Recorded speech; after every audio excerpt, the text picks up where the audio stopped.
I'm Dr. I. I'm Dr. J, and this is Second Opinion with the Twin Doctors. All right, Doctor, give me the news. Well, GLP-1 medications, we're talking about Ozempic, Wegovy, Zepbound, they can help with weight loss. Now, that's not news, but what is news is this. We may soon be changing the name of Zepbound to Zeb Rebound, and the reason is there was a study recently done that found that people who take GLP-1 medications within 1 to 3 months of stopping the medications tend to regain anywhere from 25 to 60% of their weight. It is all about the biopsychosocial model of obesity and weight loss. Zepbound, those medications address the bio, but not the psycho or the social. You have to address all three for successful, long-lasting weight loss. So now for the main topic, ink under the skin, the surprising health risks and benefits of tattoos. And to discuss, we've got an amazing dermatologist with us, Dr. Eddie DeYoung, you were not listening, Eddie DeYoung, Kaminska. Thank you. Okay, Kaminska Dermatology. She is a board-certified dermatologist and a Castle and Connolly top doc. Now, just some general stats first, guys. People are tatted in this country. 1 in 3 people have tattoos. Like myself, like Dr. I, he's tatted from stem to stern, including my stem and my stern. All right. And then 22% of people have multiple tattoos, so tattoos are everywhere. So we figured, we're doctors, why not talk about the health risks and benefits of tattoos? So let's do it. All right, so tattoos are generally considered to be safe, I would hope, but there are some risks associated, like the risk of infection. How risky is getting a tattoo when it comes to an infection? Well, you know, as with anything of the skin, we have bacteria that lives on our skin. And so when you are needling the skin with the tattoo needle, you can introduce that bacteria into the skin and it increases the risk of a bacterial infection such as staphylococcus. That's one of the common organisms that live on our skin. It is a natural organism, it's supposed to be there, but when it gets into the skin, it can cause problems. So what would you recommend people do then? Sorry, not to go off. I want to ask one. What about bigger infections like HIV, hepatitis B, C, things like that?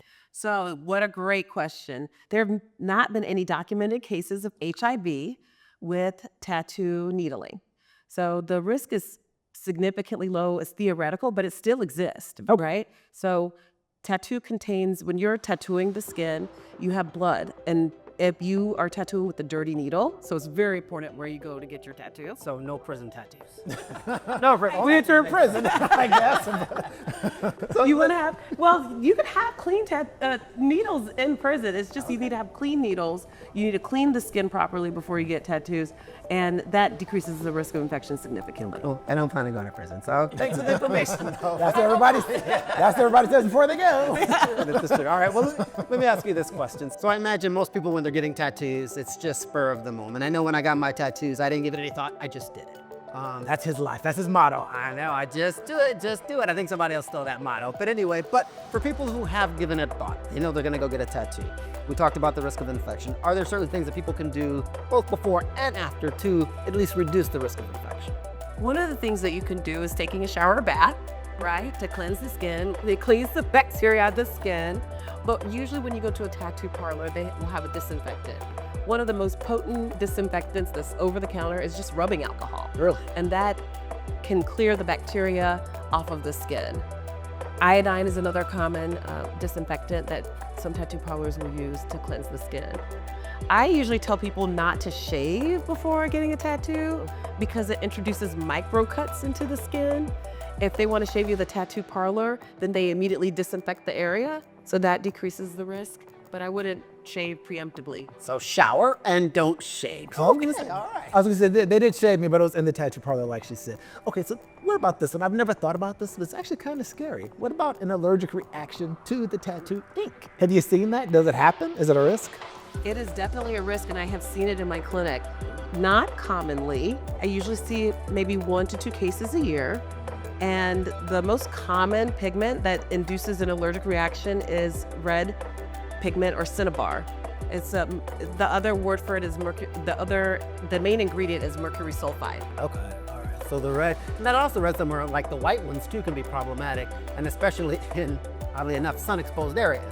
Well, most people when you're getting a tattoo, you want to show it off, you know, so it's going to get exposed to the sun. So okay, so red inks, white inks, maybe not. Well, it's not that they're bad, but you're more likely to get allergic reactions with them. What ink is less likely to cause allergic reactions if you got to get that tattoo?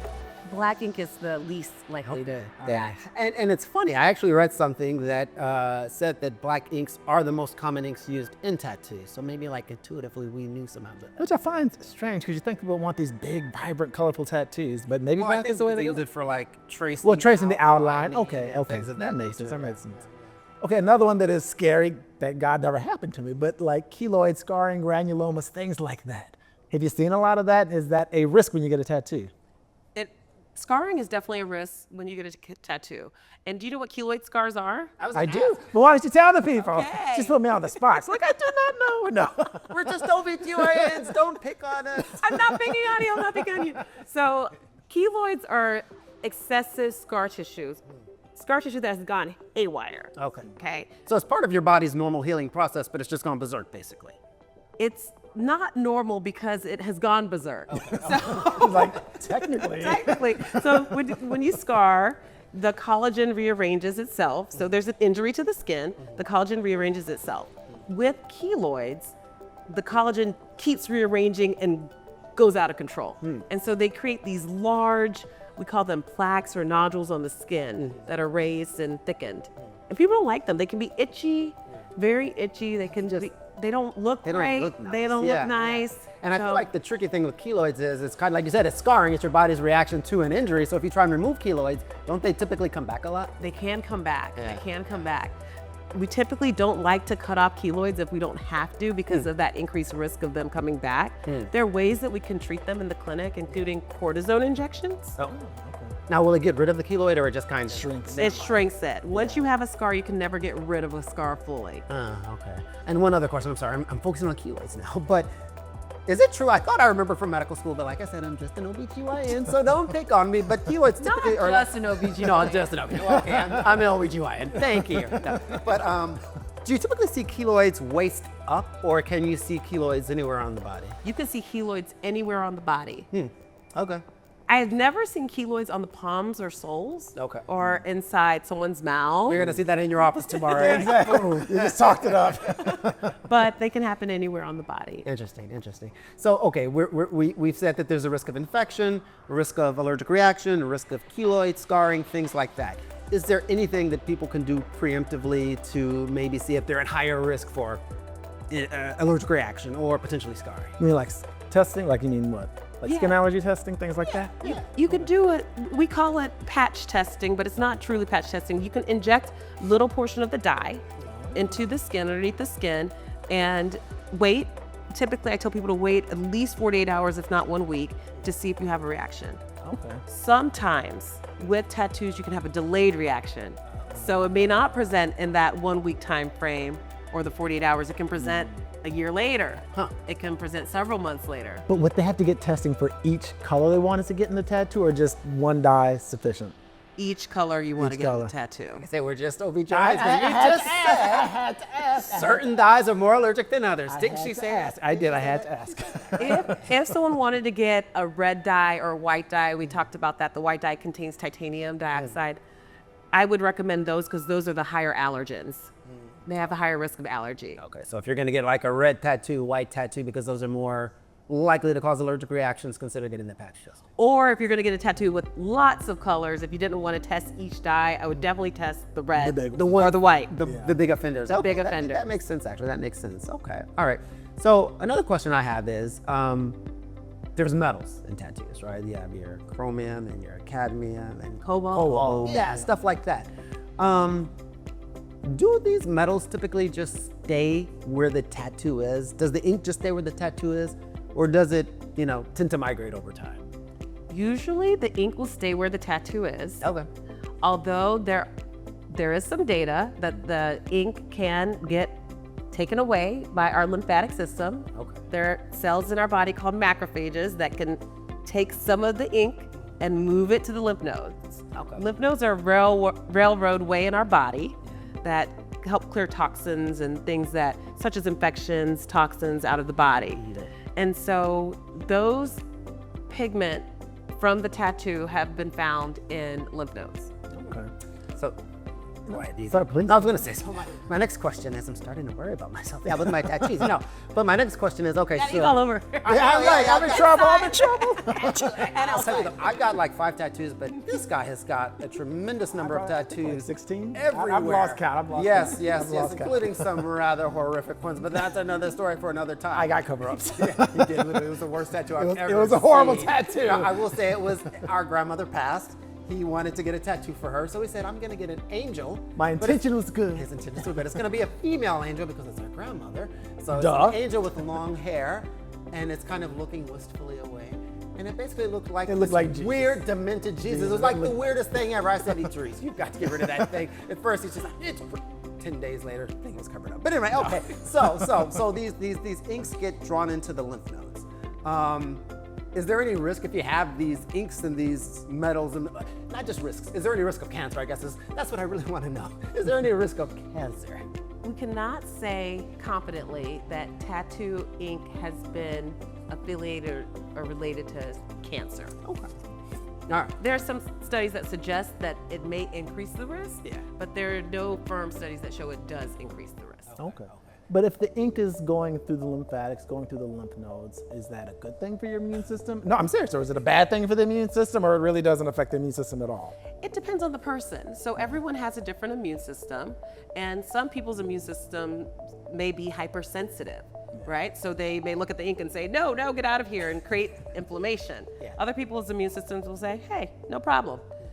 Doesn't phase it at all. It's almost like warts. You guys know what warts are? Yeah. Oh, we are OBGYNs. We are very familiar with warts. Probably in the areas that I don't see as frequently. But warts are a virus of the skin. And some people's immune system says, no, you don't belong here, and they won't get warts. Right. And other people's immune system say, oh, the wart virus has a party. Exactly. Yeah. So similar concept to the ink dyes in the lymph nodes. Yeah. Some immune systems say, hey, no problem. And others say, hey, you don't belong here. Clear. Right. So, okay, what about this? So I read about immune system training, where there's this thought that, you expose the immune system to something that shouldn't be there. Your immune system's going to respond because that's its job. Now it's kind of at attention, and it's not just going to respond to this one thing, but it's ready to fight other things, viruses, bacteria, cancer cells, things like that. Is there a possibility that in getting tattoos, you prime your immune system, it's now at the ready and it's actually more capable of fighting things that actually are problematic? That's an interesting question. I don't know if I've seen any data concretely in the medical literature that shows that tattoo priming primes the immune system. Okay. So I said we don't know yet. I'm going to go with the no on that one. So, I've got a few tattoos, like we've said, and some of mine are bigger, right? And so they take a lot of time. And so you get tired of Netflix, and so you chit-chat with the tattoo artist. And he told me about somebody who had we'll call it their posterior exit tattoo, right? A very sensitive area. Are there certain areas of the body that absolutely should not be tattooed? I'm asking for a friend. Are there certain areas of the body you just should not tattoo? I would say that in those sensitive areas, there is a higher risk of infection likely, especially in the posterior area, because there's a lot of bacteria that comes out of that way. But I've seen tattoos in the mouth, on the lips. I was going to say, I mean, bacteria, posterior area for sure. But what about people put tattoos in the mouth? They do put Risk tattoos of in the infection with mouth. that as well? Yes, there's a risk of infection, but that doesn't mean you can't do it. Okay. I mean, even people have tattooed their eyes, even. You're literally reading my mind. That was going to be the next one. I've seen people who've tattooed their sclera. Yes. That's okay? I want to ask you if it's okay, because Dr. Eddie don't endorse it, But is it? Not endorsing that. Dr. Kaminsky approved. I am not endorsing that, but what I can say is that you need to be careful and make, logical decisions, because to undo tattoos is not easy. Okay. And it can be very costly. It's not covered by insurance. Tattooing typically is not covered by insurance. And to remove them takes many sessions. So I'm thinking logically, what does the logical thought process look like that leads you to tattoo your sclera? I can't imagine. But okay, so I got a question. You mentioned tattoo removal. Yes. Okay. Easy to do? It's easy for a trained provider to do the tattoo removal. Is it easy for the patient or the client? Right. Not necessarily. It is not comfortable. It feels hot. So We use a laser called a Q-switch laser. Okay. That basically what it does is it disperses the pigment in the skin. So it creates when the ink is put into the skin, it comes as these particles. And what the Q-switch laser does is it disperses those particles into tinier fragments. Okay. And then when they're in those tiny fragments, the macrophages of the lymphatic system can pick it up and help clear it away. How long does it take? Like, can you do it all in one session, or do you have to go back multiple times? Multiple sessions. It takes multiple sessions to clear a tattoo. Okay. And then we talked about the risk of infection and scarring and things like that when you get the tattoo. Do you have those same risks when you remove the tattoo? So there's a risk of burning, right? Because laser is an energy source. And so depending on the setting and the skin type, the skin can be burned. And if your skin gets burned, depending on what kind of skin you have, you may scar. Yeah. Okay. All right. Wow. Makes sense. This has been a very interesting conversation. Thank you so much for joining us. We're gonna have you back when we get all those questions from people who've gotten their sclera tattooed. But Tell people, where can they find you? I'm located in Chicago, in the city. I've got 2 practices in downtown Chicago and River North, and on the north side in North Center. social at all? Social media? Kaminska Dermatology Okay. on Instagram and Facebook. Facebook. I like it. I like it. But I don't look old. No, No, you you do do not. not. You do not. All right, well, hey, thank you for joining us. We'll have to do it again real soon. Yes.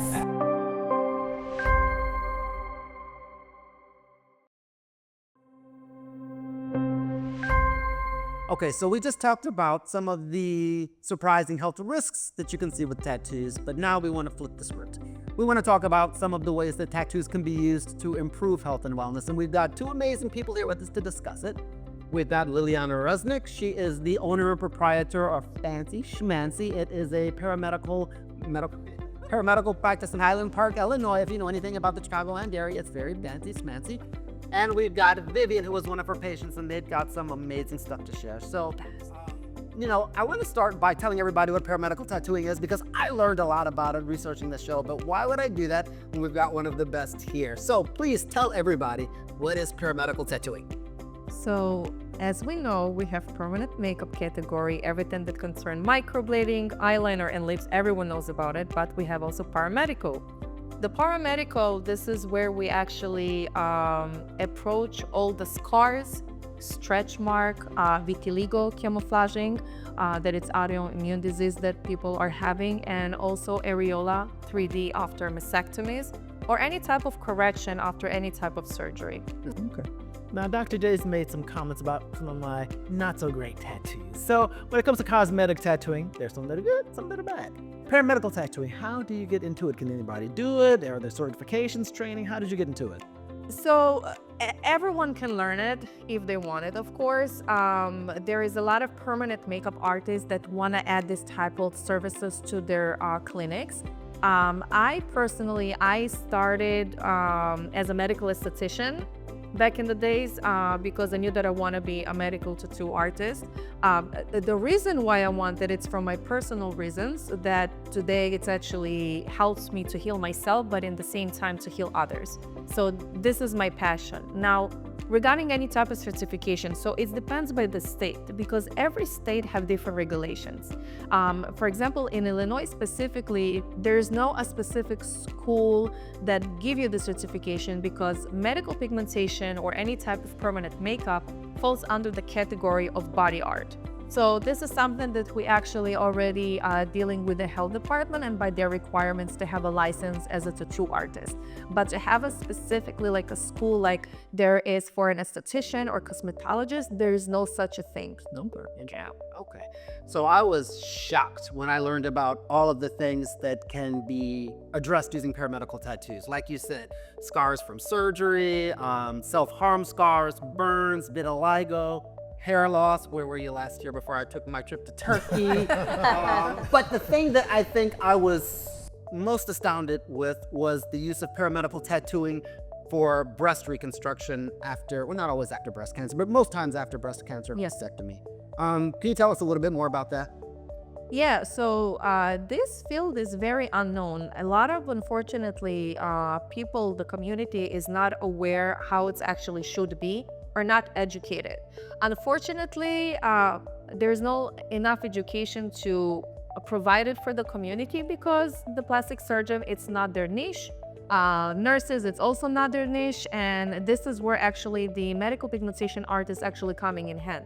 I personally take it very seriously, so I'm very picky already, you know, you guys saw my clinic and how everything's work, but it's everything starting from the consultation to applying to insurance, procedure, how to communicate with the patient, how to communicate with a plastic surgeon, and just all this process in general. And when does this process start for a patient? So if a patient has been diagnosed with breast cancer, do you see them before surgery? Do you see them after surgery? And if it's after, is it right away? Do you have to wait a certain amount of time? No, I don't see them before the surgery. I'm actually, they're reaching out to me after the surgery, or they're reaching out personally because they got my information, or it's actually the doctors that actually reaching out to me and telling me, Liana, hey, listen, we are reaching out regarding XYZ. And then they are coming for a consultation. Usually a consultation with me takes 1 hour. I really take the whole time just to, first of all, I'm analyzing what is their mental state. Like, this is a process. This is very important. We're not dealing with the flower or something. They already been through a process, and I need to understand where they are in that moment. If they're ready for that, how I can actually customize and to program myself for this journey and every step of the way, because every patient, they have their own approach that they need to have. After the consultation, then actually I'm reaching out to the doctor and check if they're already cleared. So we need to have a clearance from the doctor. And after that, we're scheduling the procedures. And after the procedures, I help them to apply for insurance. And so your story, you saw Liana for breast reconstruction. Yes. After mastectomy for breast cancer. And I want to dig into that a little bit more because it's an amazing story. So I don't want to neglect some of the other things that you can use paramedical tattooing for, though, either. You said things like vitiligo, stretch marks. How often do you treat patients for things like vitiligo or stretch marks? A lot. I have a lot of clients / patients with vitiligo. It's 50-50. People need to understand this is something that it's not guaranteed, but there is results. It just takes sessions, and the results are phenomenal. It's just the process. With stretch mark, for example, 2 sessions and that's it. We don't have any stretch mark. But again, remember that how I was mentioning in the clinic, that there is 2 different type of procedures. So I was going to ask you about right, there's 2 different type of procedures. So we're not jumping right away on camouflage. Everyone thinking right away camouflage. I am actually taking a different approach. I like to have natural results. So if I can actually have the results without having a camouflage and to have already the natural melanin actually restore itself, so I will take this approach. The only minus in this approach that it takes longer than a camouflage, but I prefer that than just to jump right away and to deposit artificial color into the skin. And I'll be very honest, during medical school, Dr. I and I gained a lot of weight. Don't bring me into this. Bringing me right to this. And we both have stretch marks. It is what it is, right? So I asked Liana, I went to her clinic and I said, okay, if say I wanted to camouflage these stretch marks, would you recommend the paramedical tattooing, which is, using the ink to basically camouflage it? Or would you recommend something else? And she mentioned microneedling. So can you tell people a little bit about microneedling? Yeah, so microneedling, it's more suitable in the aesthetic world, okay? When we're talking about medical pigmentation as a tattoo artist, we have a different name that it's called the inkless. So it's a type of microneedling, but it's have completely different approach. So you're not using ink at all? I don't use any ink at all, but I'm also not using any serum. As an esthetician, when you provide microneedling for the face area, you use any type of serums.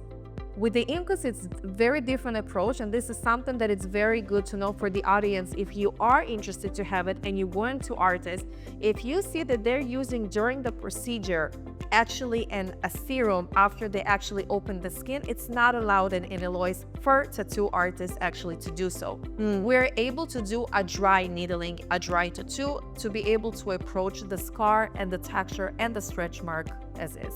And the microneedling basically just stimulates your immune system to basically create scarring in that area, new collagen. And Yes. So the difference between old traditional microneedling, as most estheticians use, compared to the Inco, is that the microneedling, it's a bunch of needles between 12 to 32 needles that are together, and you target the damaged skin and the healthy skin. So the results are not that wow when it's scars or stretch marks. When we actually approach with the Inclus, so every stretch mark individual is actually targeted by the figuration of the needle of the tattoo machine. So we're not touching the healthy skin, we target the damaged skin. Okay. And one other thing I wanted to ask you, then I want to get to your story of all these stretch marks. No, it's actually not about the stretch marks, no. But dealing with different skin types. Yes. So when I went to your office, you right away, you said you're, I think, a level 5 complexion, which you were spot on because you've got a machine that actually tells, people's complexion. Yes. But you also talked about something called the Fitzpatrick score and about people's skin temperature. Yes. What are you referring to when you talk about a Fitzpatrick score, skin temperature, and why is that important when you're dealing with different skin types? So there is a device that me and my partner actually developed after a year and a half, and it's a very cool device that everyone can use. It's not just for medical pigmentation, it's for dermatologists, it could be for everyone. And it's very important to understand when you're making a formula for camouflaging, or even if you do microbleeding or even an eyeliner, you need to know what is the Fitzpatrick skin tone of the client. So as we know, we have 6 groups of skin tones. So for example, I can be 2, right? But you guys are dark skin complexion. Vivian is even between 4 to 5, even that she doesn't look like this. Now, I already see this from experience, but there's a lot of artists that are not that aware. And if we're not knowing the correct undertone, because there is a neutral, there is warm, and there is cooler. And if we are not knowing the undertone of the client and the Fitzpatrick skin tone, so the formulation that will be actually developed for camouflaging or using for any tattoo on the face can actually have a cooler healing. It can change to a too much cool or gray, or it can become too much orangey or red, that we want actually to avoid it. So when we were talking about the dark skin complexion, it's very important to understand that dark skin complexion have very different approach in tattooing, because it's prone for hyperpigmentation, but it's also prone for hypopigmentation. So the approach should be very different. The healing process is different. The session between is different. So it's very important. Super customized. It's super customized, and it's very important because to be honest, I'm very known in the dark skin complexion community. I have people that flying in just that I will be able to help them, because unfortunately, there is in the community of the medical pigmentation or permanent makeup, they're not that aware of the difference and what could be the outcome in the end. Wow. So I think there's just so much. It's amazing how much can be done with paramedical tattooing.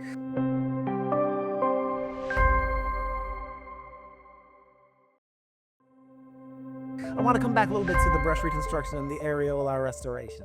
So Vivian, tell us a little bit about your story. What happened exactly, and how did you meet Liana? Well, I had a horrific story to start off. Well, obviously, I was diagnosed with cancer. I had a bilateral mastectomy. In that process, I had multiple surgeries because it was complications.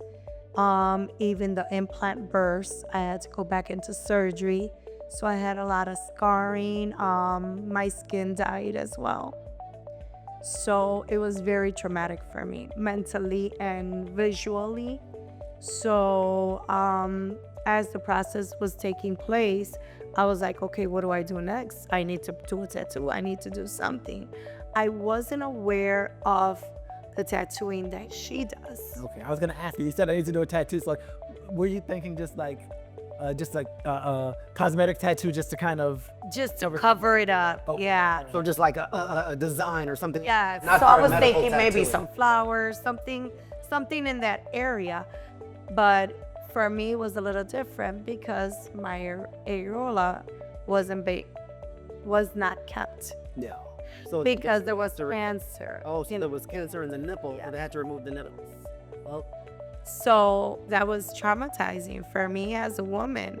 So I was like, okay, what do I do now? Then they had done lipo to take some of that to create my breasts. And while I was there, this young lady was like, she gave me information on it. You know that now there's this, there's that. And I was like, really? Yeah. So I wasn't aware of it, but it gave me hope. And I was like, okay, I don't need to look at the mirror to see all these scars, all this tissue that was created around this.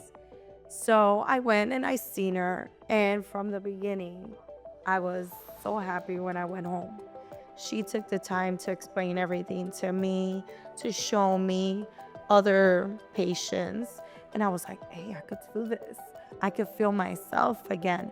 Because as a woman, after you go through a bilateral mastectomy, your life changes, especially when you're big chested. So, and I'm like, okay, do I want to go back to that size? What do I want to do? So it's a combination of a bunch of emotion. Yeah. So, Do you feel like the transformation for you, there was definitely a physical transformation, right? yes. So do you feel like the emotional transformation was bigger than the physical? Like, how did you feel emotionally after it was done? I guess before and after. Well, I went through a journey, right? Because I had to journal every process. Yeah. So when we came to the day that we were able to do it, I was very emotional. And she tells me, well, record what you're feeling. And I'm like, but I can't. So I did.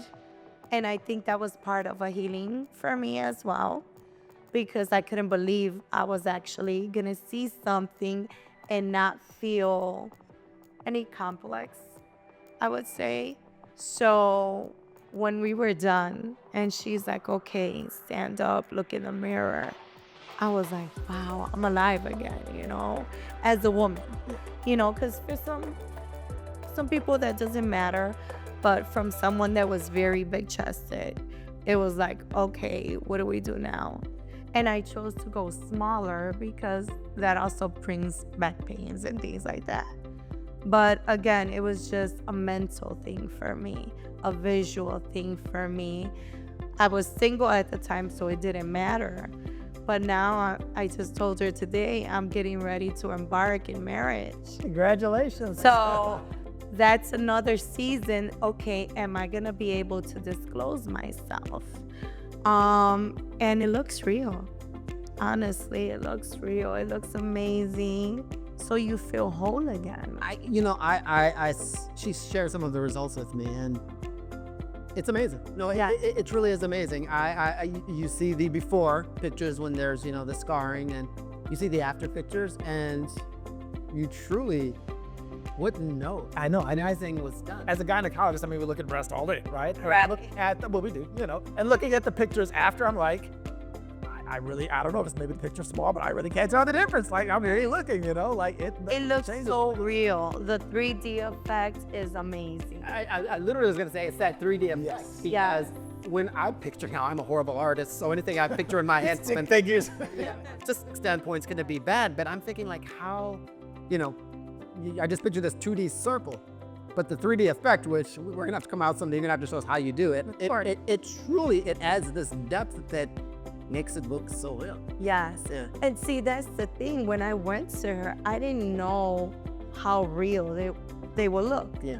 And to be honest with you, until it's completely done, you really don't get that feel of it. So once we were done, I cried. I cried. I went home and I was still crying. I showed my kids and they were amazed with how it looked. So I always say now, because I do speak with other women that have breast tissue and complications and things like I went through. And I'm like, you can smile at the end.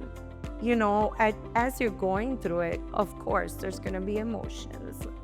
But I can honestly say I had tears of joy. Like, I just looked at her, I hugged her, and I was like, oh my God, like I feel like a woman again, And that's what I want other women to know and understand, that yes, it's a painful process because nobody wants to go through that. But to know that there's people like her that care and are willing to help you in this journey and make you feel like a woman again, it's such an amazing thing to have, So What was people's reaction? Like when you told family, their friends, I'm going to do this, were they like, huh? Or like, how do people react? they didn't understand, just like I didn't understand at first. I'm like, I didn't know about this. I didn't know about that.